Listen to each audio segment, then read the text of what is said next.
merci à vous d'être ici. Cette intervention a pour thème comment régler la crise climatique en 45 minutes. Votre présence montre qu'il y a encore espoir. Donc merci d'être là. Plus sérieusement, on va parler de comment optimiser l'impact environnemental de la formation à distance. On va parler de numérique responsable, en fait, puisque la formation à distance, c'est une solution numérique.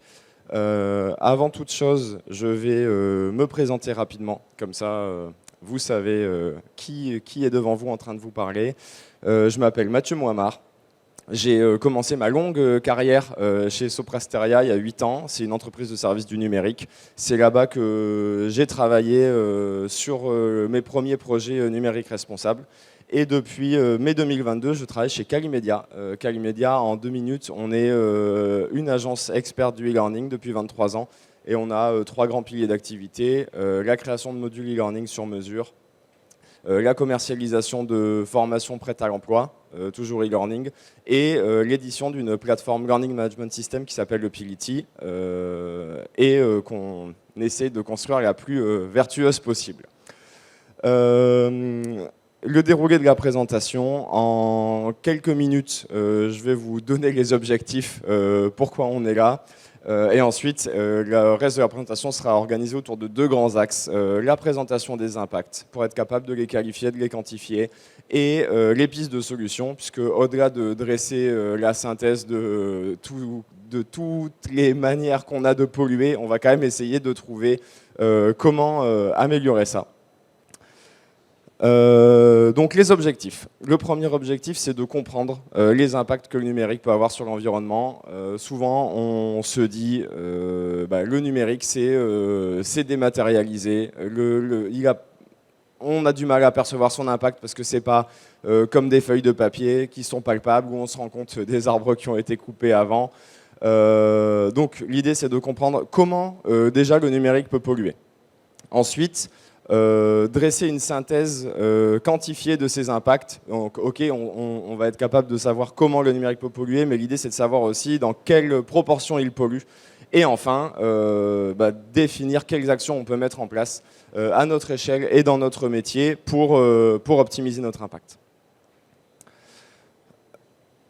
Je vais avoir besoin de poser 2 définitions pour le reste de la présentation. La première définition, qu'est-ce qu'une évaluation globale multicritère? Parce que c'est un terme qu'on utilise souvent dans le numérique responsable. C'est une analyse qui est menée sur l'ensemble du cycle de vie d'un équipement ou d'un service. Donc ça vaut aussi bien pour les équipements que pour les services, en n'oubliant ni la fabrication, ni la seconde vie, ni le recyclage du produit. Et ensuite, l'analyse de cycle de vie, qu'est-ce que c'est? C'est défini par l'ADEME comme étant l'outil le plus abouti en matière d'évaluation globale multicritère. C'est une méthode normalisée qui permet de mesurer les effets quantifiables des produits ou des services numériques sur l'environnement. Donc finalement, c'est la mise en œuvre d'une évaluation globale multicritère. Quand on dit multicritère, dans l'évaluation globale multicritère, en fait, on parle de 4 principaux critères. Le plus médiatisé, c'est l'émission de gaz à effet de serre. Mais c'est loin d'être le seul. Le premier à définir, c'est la consommation d'énergie primaire. L'énergie primaire, c'est l'énergie telle qu'on la trouve dans la nature. C'est l'énergie du soleil, la force des cours d'eau. Et cette énergie, on la prend et on la transforme pour la livrer à la prise. L'énergie qui est livrée à la prise, c'est l'énergie finale. Et cette énergie qui est disponible quand on branche un équipement, elle n'est pas utilisée à 100% puisqu'il y a toujours de la perte. On n'a jamais un rendement de 100% et l'énergie qui sert réellement, c'est l'énergie utile. Pour vous donner un ordre de grandeur, il faut 3 kWh d'énergie primaire pour livrer 1 kWh d'énergie finale. Donc on a déjà un rendement de à peu près 33%. Et ensuite, cette énergie finale, le rendement est différent en fonction des équipements. Un moteur de voiture thermique, le rendement il va être aux alentours de 50-70%. Les processeurs des ordinateurs, ça va être un rendement bien plus élevé, mais aux alentours de 95-96%. Mais on peut programmer un ordinateur pour qu'il consomme de l'énergie pour rien. C'est-à-dire que si on a un algorithme qui est mal optimisé, on va avoir un processeur qui tourne pour rien, puisqu'au final, on aurait pu consommer la moitié moins de temps pour arriver au même résultat. Donc cet impact, il est mesuré en kilowattheure, et pour vous donner un ordre de comparaison entre l'électricité et l'essence, 1 litre d'essence, c'est 9,85 kWh d'énergie. On arrondit à 10, parce que ça facilite grandement les calculs. Donc par exemple, une voiture qui consomme 7 litres au 100 consomme en fait 70 kWh d'énergie au 100 km. Ça permet aussi de comparer consommation de voitures thermiques et voitures électriques. Le deuxième critère d'évaluation, donc les fameux gaz à effet de serre. L'impact, il est mesuré en kilogrammes équivalent CO2. Tous les gaz n'ont pas le même impact sur le climat. Il y a des gaz qui ont un effet de serre beaucoup plus important que le CO2, mais la norme qui permet d'avoir un critère unique, c'est l'équivalent CO2. Quand on produit de l'énergie, on émet du CO2. Donc ces deux critères sont bien entendu liés. Et en fonction du pays où l'énergie est produite, l'impact est différent. Par exemple, en Chine, il est estimé, puisqu'on n'a pas toutes les données pile-poil fournies par le gouvernement chinois, contrairement à la France où RTE est complètement transparente, c'est estimé à peu près 1 kg équivalent CO2 par kilowattheure d'énergie produite. En France, on est aux alentours de 90 grammes. 90 grammes, 100 grammes. Là, j'ai regardé ce matin, sur les 12 derniers mois, c'était un tout petit peu au-dessus de 100 grammes. Et l'OCDE, qui regroupe 38 pays parmi les plus développés du monde, c'est l'Organisation de coopérative et de développement économique qui a été constituée après la Seconde Guerre mondiale. La moyenne, c'est 45, un demi-kilo, 450 grammes. Si vous voulez avoir ces informations en temps réel, il y a un site qui s'appelle app.electricitymaps.com de mémoire. Oui, c'est ça, com. Qui vous permet d'avoir les infos de production avec pour chaque pays d'où vient l'énergie, qui la produit, qui la consomme. Vous avez les flux d'import-export entre les pays, c'est en temps réel. Pour tous les pays qui affichent ces données publiquement.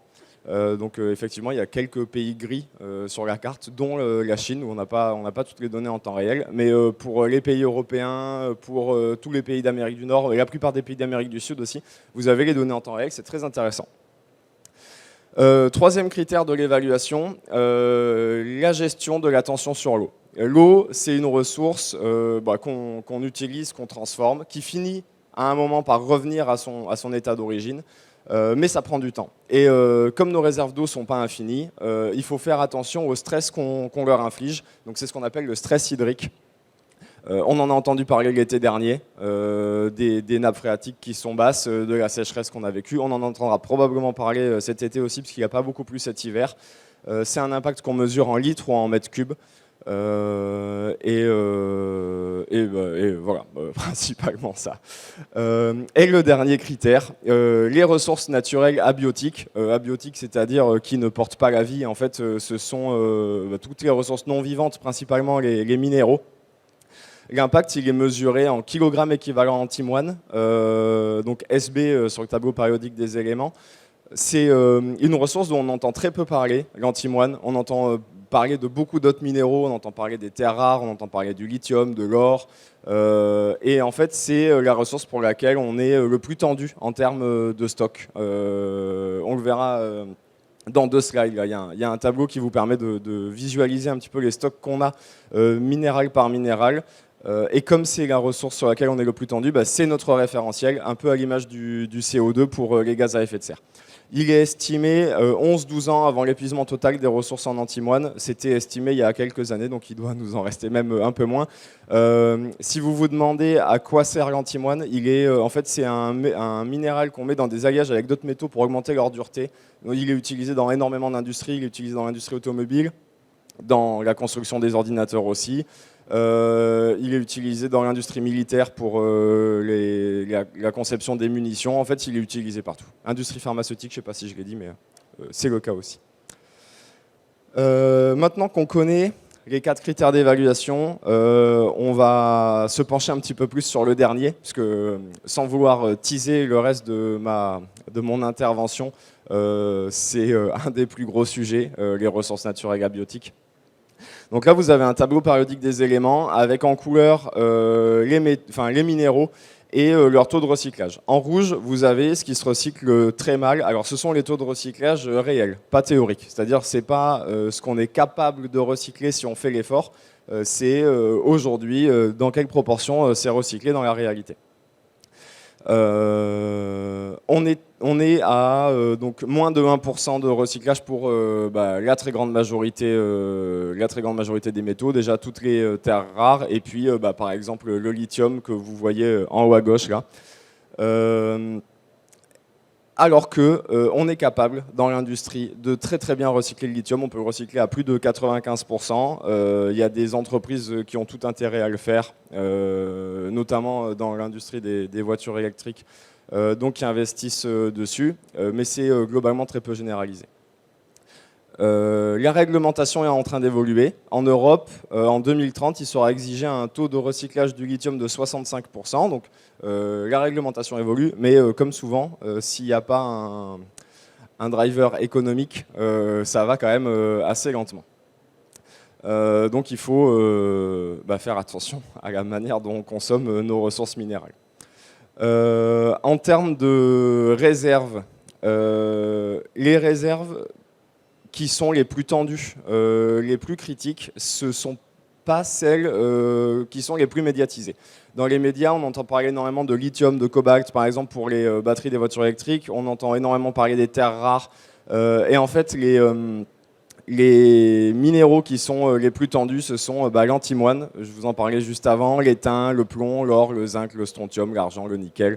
Ce sont des minéraux pour lesquels on estime les réserves à moins de 10 ans en cas de boom. En cas de boom, ça veut dire, un boom étant défini comme une augmentation de la demande de 10% par an pendant 10 ans.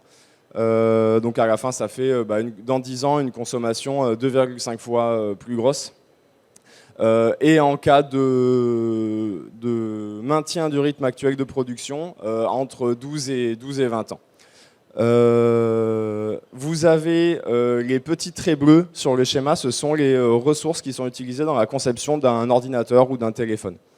Donc on se rend compte que finalement, c'est pas pour rien qu'on est en tension sur l'antimoine, l'étain, l'or, le zinc, l'argent, c'est parce qu'en fait on s'en sert énormément dans le numérique et pas que dans le numérique, on s'en sert au quotidien dans quasiment toutes les applications industrielles. Les terres rares, elles ont le nom de terres rares, mais elles ne sont pas si rares. En fait, elles ont le nom de terres rares parce qu'on les a découvertes tardivement et qu'on ne savait pas qu'elles étaient en abondance sur la planète. Mais en fait, on a plus de 200 ans de réserve sur toutes les terres rares. Donc quand on en entend parler dans les médias, en fait, c'est une erreur, quoi. Après, ça ne veut pas dire qu'il faut faire n'importe quoi avec. Bien entendu, mais c'est pas là où l'effort doit être porté en priorité. Il y a une notion aussi à voir dans le numérique responsable, c'est la notion de sac à dos écologique. La notion de sac à dos écologique, qu'est-ce qu'elle matérialise? C'est qu'en fait, pour produire un téléphone, pour produire un ordinateur qui fait 2 kg par exemple, on n'a pas besoin de 2 kg de matières premières, on a besoin d'énormément plus.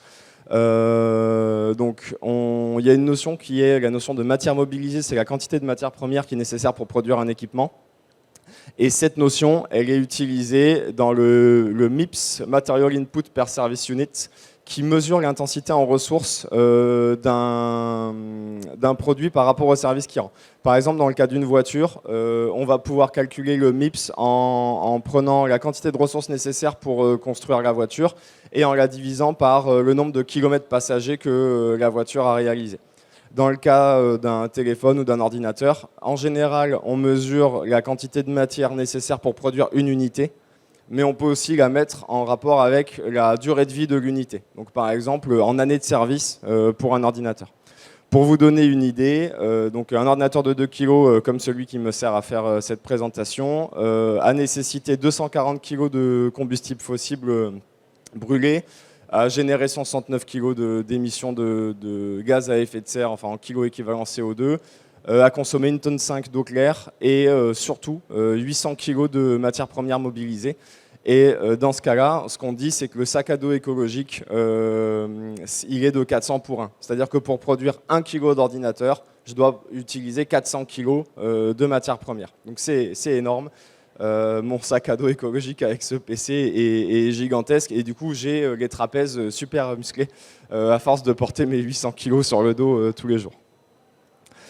On a vu comment le numérique pouvait polluer. Enfin, oui, selon quels critères. Maintenant, on va voir dans quelle proportion le numérique pollue selon ces critères. L'empreinte en France du numérique, qui n'est pas l'empreinte dans le monde, puisque la France c'est un pays qui est quand même plutôt digitalisé et c'est toujours à mettre en regard avec les autres domaines dans lesquels on pollue. Ça représente 3% de la consommation d'énergie primaire de la France, 2% des émissions de gaz à effet de serre. Et à l'échelle du monde, là c'est intéressant de le savoir, ça représente 4% des émissions de gaz à effet de serre. Alors les collectifs d'experts ont toujours un petit peu de mal à se mettre d'accord sur un chiffre exact parce qu'on est obligé de prendre des hypothèses. Enfin, quand je dis on, je ne m'inclus pas dans le on, je ne fais pas partie des collectifs d'experts. Mais ils sont tous d'accord pour dire que ça représente au moins autant que l'aviation civile. Donc pour vous donner une idée, voilà, le numérique et l'aviation civile émettent à peu près autant de gaz à effet de serre. Et ceux qui sont pas d'accord avec le fait que c'est autant, c'est parce qu'ils ont trouvé que le numérique polluait plus que l'aviation civile. En France, ça représente 10% de la consommation d'électricité et l'excavation de 4 milliards de tonnes de terre. Donc en une année, hein, en 2020. Et si on ramène ça par Français par jour, notre usage numérique, il représente 6 km réalisés en voiture, sachant que les accords de Paris ont défini un forfait gaz à effet de serre soutenable qui nous permettra de limiter à 1,5 degré la hausse de la température de la Terre à 24 km en voiture par Français par jour. Donc rien que le numérique déjà consomme un quart de ce forfait. La consommation de 3 packs d'eau minérale, donc toujours par jour, et 200 kg de terre extrait, et donc encore une fois par jour. Globalement, la croissance du numérique, et ça fait la transition avec la slide d'après, est plus grande que la croissance de la demande globale en électricité. Donc ça veut dire que le numérique prend une part de plus en plus grande de notre consommation d'électricité. Après, on verra que ce n'est pas forcément un mal, mais c'est important de l'avoir en tête. L'évolution de la tendance depuis 2010, bon, globalement, en termes d'énergie, de gaz à effet de serre, d'eau, de ressources abiotiques et puis d'électricité plus spécifiquement, le numérique consommera en 2025 3 fois plus qu'il ne consommait en 2010. Et cette consommation accrue, elle est expliquée par principalement 2 axes. Déjà, nos équipements, ils durent de moins en moins longtemps. La durée de vie des équipements, elle a été divisée par 3 entre 2010 et ce qui est projeté en 2025. Mais bon, maintenant, on est en 2023. La quantité d'équipements a augmenté, elle a été multipliée par 6. Même quand on essaye de faire attention, on se rend compte qu'on a énormément d'écrans chez nous. Ça se multiplie très très vite. On a des télés, des ordinateurs, des Google Home, des smartphones, des tablettes, enfin il y en a de partout. Il y en a dans les voitures, il y en a de partout. Et l'usage est décuplé. C'est-à-dire que le numérique est en croissance, mais parce que son utilisation est en croissance aussi. On n'achète pas des équipements juste pour faire des briques, quoi. Le volume de données échangées a été multiplié par 23. Enfin, le sera en 2025, mais donc, on y est, comme je disais juste avant. Donc on utilise quand même beaucoup plus les solutions numériques. Et le fait que les équipements soient multipliés et que les équipements évoluent très vite, Ça encourage aussi ce qu'on appelle les obésiciels ou le gras numérique, le fait que les applications, les sites deviennent de plus en plus lourds au fil du temps parce que les terminaux utilisateurs sont capables de traiter des plus gros volumes de données. Une page web en moyenne en 1994 c'était 14 kilooctets et en 2015 1600 kilooctets, donc 1,6 mégas. Là aujourd'hui, la plupart des pages elles sont entre 2 et 3 mégas, donc on est toujours sur cette tendance. C'est infiniment plus, non, c'est pas infiniment plus, c'est 100 fois plus, entre 100 et 200 fois plus qu'en 94. Parce que nos équipements sont aussi entre 100 et 100 et 200 fois plus puissants. Donc, on sait comment le numérique pollue, on sait dans quelle proportion il pollue, on sait que la tendance elle est plutôt à la croissance. Maintenant, le numérique, c'est large et on va essayer de cibler dans le numérique qu'est-ce qui pollue finalement. Pour ça, on découpe l'infrastructure, l'architecture en 3 tiers. Le premier, ce sont les terminaux utilisateurs, le deuxième, les réseaux et le dernier, les data centers. On entend beaucoup parler des data centers dans les médias. Ils ont les pauvres, ils avaient des oreilles, elles siffleraient, puisqu'on leur accorde beaucoup de tort, beaucoup de consommation d'énergie, etc. Parce que bon, effectivement, ils traitent des volumes gigantesques de données. En réalité, les data centers représentent une part très faible de la consommation, de la pollution engendrée par le numérique. Sur ce tableau, vous avez donc en ligne les 3 tiers de l'architecture et en colonne les 4 critères d'évaluation de la pollution. On voit que les terminaux utilisateurs en moyenne, ils comptent pour 80% de la pollution du numérique. Principalement à cause de leur fabrication, un petit peu à cause de leur utilisation, forcément en termes d'énergie, puisqu'ils consomment tout au long de leur vie. Mais c'est eux qui consomment le plus à la fois d'énergie, d'eau, qui émettent le plus de gaz à effet de serre, qui provoquent le plus d'excavation de minéraux. Le réseau, donc ça représente entre 5 et 20% de la pollution. Ce sont des technologies qui ont assez peu évolué sur les 25 dernières années, puisque ça fonctionne. Les équipements ils sont assez peu renouvelés, donc ils ont une grande durée de vie. Il y a toujours des optimisations à aller chercher, mais les infrastructures réseau, globalement, elles sont bien en place. Et les data centers, ils ont un intérêt économique à polluer le moins possible. Les hébergeurs ont tout intérêt à ce que leurs infrastructures durent le plus longtemps possible, consomment le moins d'énergie possible, puisque c'est directement le cœur de leur business, quoi, hein. Moins ils consomment, plus ils gagnent d'argent. Du coup, sur les 15 dernières années, ils ont énormément évolué. Les technologies ont énormément évolué et puis les infrastructures se sont beaucoup transformées.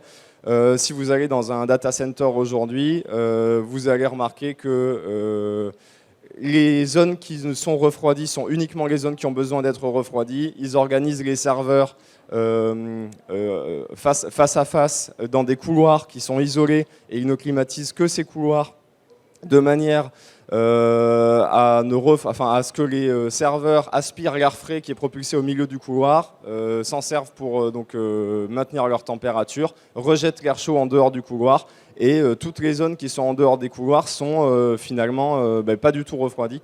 Et ça permet d'optimiser vraiment la consommation d'énergie en termes de climatisation au maximum. Les serveurs... c'est pareil, les hébergeurs choisissent les équipements qui durent le plus longtemps possible, ne surdimensionnent pas leurs infrastructures parce que tout ce qui est en plus de ce que les clients commandent, c'est pas vendu, donc c'est de la perte. Donc tout est vraiment très très bien optimisé et au final, le plus gros impact c'est l'énergie consommée qui est principalement à l'utilisation, c'est-à-dire que sur toute l'énergie que consomme le numérique, il y en a 15%, c'est les data centers. Et dans ces 15%, en fait, c'est 13%, c'est à l'utilisation, parce que comme ils ont une durée de vie très longue, la part d'énergie consommée à la fabrication est plus faible. Et puis en termes de gaz à effet de serre, d'eau, de ressources, c'est quand même très mineur par rapport aux méchants terminaux utilisateurs. Donc c'est quelque chose qu'il faut garder en tête, c'est que finalement, l'impact du numérique, c'est quand même surtout l'impact des terminaux qu'on achète pour utiliser les solutions numériques. Et c'est là qu'on va pouvoir travailler pour essayer de réduire l'impact au maximum. On va pouvoir aborder les pistes d'action maintenant. Il y a alors dans le numérique responsable en français, Green IT en anglais, il y a deux grands aspects. Il y a le Green for IT et le IT for Green. Le Green for IT, c'est comment le numérique lui-même peut diminuer son impact. Comment on peut faire des équipements qui durent plus longtemps, comment on peut faire des applications qui sont les moins lourdes possibles pour utiliser des équipements plus vieux et du coup faire que les équipements durent plus longtemps, parce qu'à la fin, c'est quand même la finalité. Donc en gros, on dresse le bilan du numérique et on essaie de l'optimiser. Mais le numérique a une force quand même, c'est qu'il permet de diminuer l'impact environnemental d'autres secteurs d'activité. Là sur la photo, c'est Google Maps qui proposait historiquement deux types d'itinéraires, le plus court ou le plus rapide. Et depuis 2020, je crois, ou peut-être 2021, il y a une troisième possibilité, c'est le trajet qui consomme le moins. Alors, quel intérêt pour les utilisateurs? Évidemment, donc il y a encore un intérêt économique. C'est l'argent, peut-être, qui sauvera la planète, puisque à partir du moment où l'économie et l'écologie s'alignent, on a quand même beaucoup plus envie d'être écologique. Google Maps, en proposant ça, s'ils arrivent à diminuer, ne serait-ce que de 5 ou 6% les émissions de gaz à effet de serre de tous les véhicules de tourisme, il y a fort à parier que l'impact environnemental de leur solution numérique il sera largement positif. Et c'est un peu la même chose avec la formation à distance. Quand on fait de la formation à distance, on remplace de la formation présentielle et il y a beaucoup de cas où ça permet d'éviter de polluer autrement. Et ça, on le verra dans la synthèse après. Mais l'idée, un des principaux leviers, c'est d'utiliser le numérique pour moins polluer à côté. Si on parle vraiment de conception logicielle, puisque finalement c'est le sujet, pour nous, dans le monde de la formation, on utilise des solutions digitales qui sont des solutions logicielles. Il y a la notion d'éco-conception. Alors, qu'est-ce que c'est concrètement l'éco-conception? C'est l'amélioration de la conception et de la réalisation d'un produit ou d'un service en conservant un niveau de qualité constant. C'est-à-dire que l'objectif, c'est pas de dégrader le service, c'est de le maintenir, mais en réduisant la quantité de moyens qui est nécessaire. Quand on parle d'éco-conception, en fait, c'est une méthode de travail qui s'intègre à nos méthodes de gestion de projet classiques. Donc on a des phases de cadrage, des phases d'analyse, on a l'amélioration continue. Et dans les phases de cadrage, ce qu'il faut garder en tête, c'est déjà définir une unité fonctionnelle, définir une fonctionnalité qui répond à un besoin et challenger le client quand on travaille pour un client ou nous-mêmes quand on rédige un cahier des charges sur les besoins. Aujourd'hui, donc je parlais de gras numérique un petit peu avant ou d'obésiciel. Il y a 80% des fonctionnalités des applications qui ne sont pas utilisées ou qui sont utilisées de manière tellement marginale qu'elles pourraient ne pas exister, ça dérangerait pas grand monde. C'est important d'en avoir conscience et de se dire ok, donc je dresse le bilan de tout ce que j'aimerais que mon application fasse, mais est-ce que dans tout ce que j'aimerais que mon application fasse, il y a des choses qui vont vraiment m'apporter de la valeur tous les jours? Alors, l'intérêt là, il est aussi économique, encore une fois, c'est-à-dire que tout ce qu'on ne développe pas, ça coûte moins cher. Donc, quand on challenge un besoin, l'objectif c'est aussi que le client économise et qu'il puisse investir l'argent dans d'autres fonctionnalités plutôt que dans ces fonctionnalités de gras numérique. Une fois qu'on a cadré le projet, qu'on a défini le cahier des charges, qu'on commence à développer, on réalise donc une analyse de cycle de vie multicritère en prenant en compte les 3/4 de l'architecture, c'est-à-dire ma solution, comment elle va être utilisée, donc comment elle va être hébergée, quelle infrastructure réseau elle va nécessiter et surtout quels terminaux utilisateurs elle va nécessiter. La méthode qui est utilisée, par exemple, pour les réseaux sociaux, pour mesurer l'impact de Facebook, c'est combien d'heures dans une journée l'utilisateur passe sur Facebook. Et s'il passe, par exemple, 2 heures dans la journée sur Facebook, ça veut dire que sur un smartphone qui va être allumé, bon, on va dire, pour grossir le trait, 24 heures sur 24, et ben, Facebook va prendre 1/12 de l'impact du smartphone. Donc on essaie de mesurer comme ça l'impact de notre solution en termes de consommation, donc hébergement, réseau, terminaux utilisateurs, pour essayer d'aller chercher des optimisations.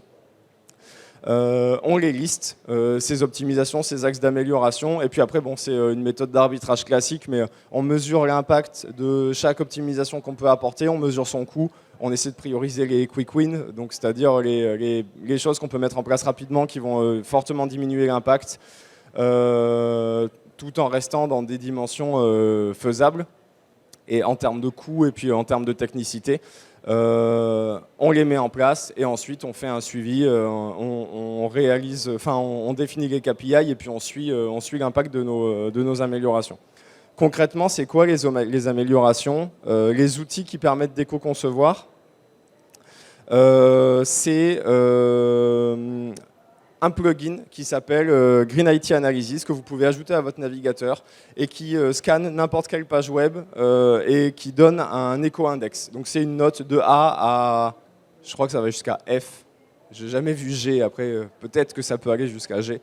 Et qui, donc ok, il y a une note, c'est très bien, ça donne un indicateur, mais surtout, il y a une liste de critères de bonnes pratiques d'éco-conception et le plugin vérifie si ces critères, c'est des critères techniques, hein, c'est par exemple la taille des images, le nombre d'appels à des domaines extérieurs à la page, etc. Est-ce qu'ils sont respectés ou pas? Et ceux qui ne sont pas respectés, ça les met en avant pour permettre aux développeurs de la page d'aller chercher des améliorations.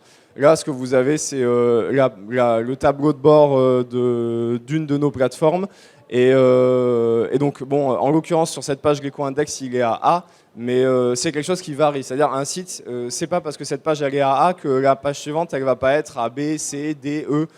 Donc c'est vraiment page par page, et quand on conduit un audit Green IT, on audite toutes les pages, puisqu'il peut y avoir des optimisations à aller réaliser sur une page et pas sur une autre.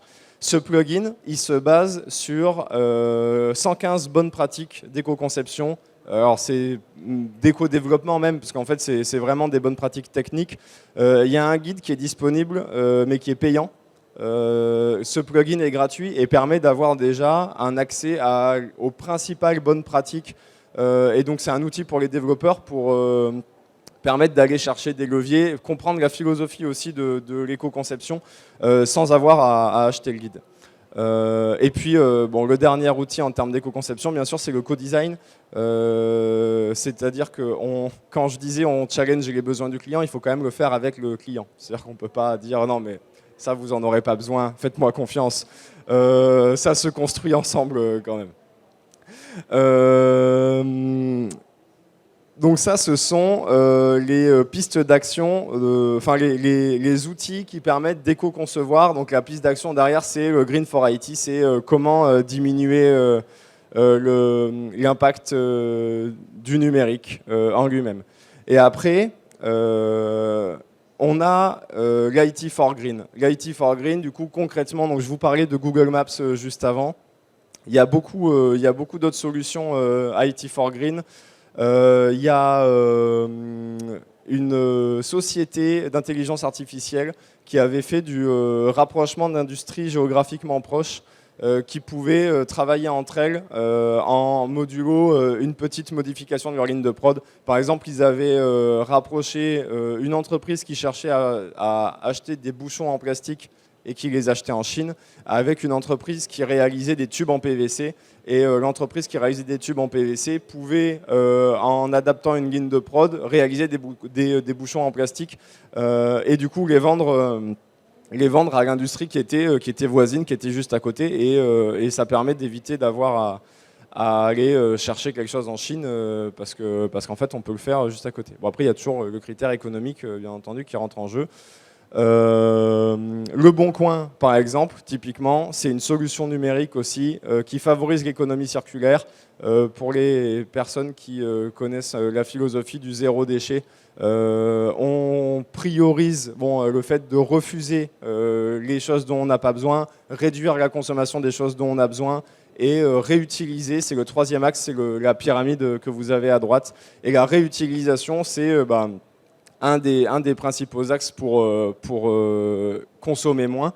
Donc le Bon Coin favorise ça en facilitant l'achat et la vente de biens d'occasion. Je ne sais pas si vous vous souvenez comment ça se passait avant le Bon Coin, mais c'était un enfer de faire des petites annonces pour essayer de vendre un frigo.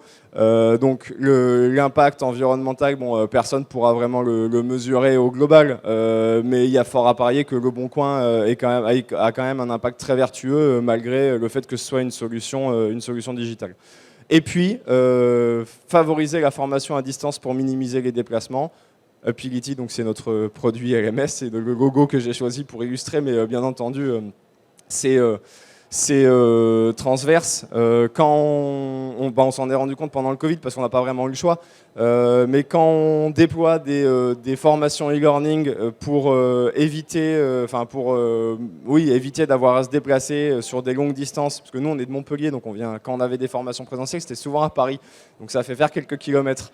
Après c'est toujours sympa de visiter Paris, c'est une très belle ville.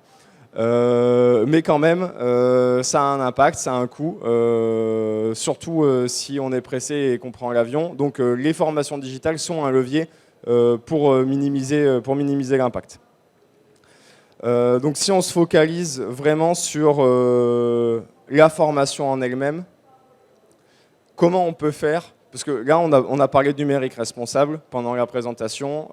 C'est le principal sujet, le numérique. Et les formations à distance sont une solution numérique. Mais si on essaie de recadrer un petit peu pour focaliser sur la formation, il faut choisir des produits, des services qui sont compatibles avec un maximum de dispositifs pour éviter d'avoir à renouveler du parc de téléphones, de tablettes, d'ordinateurs.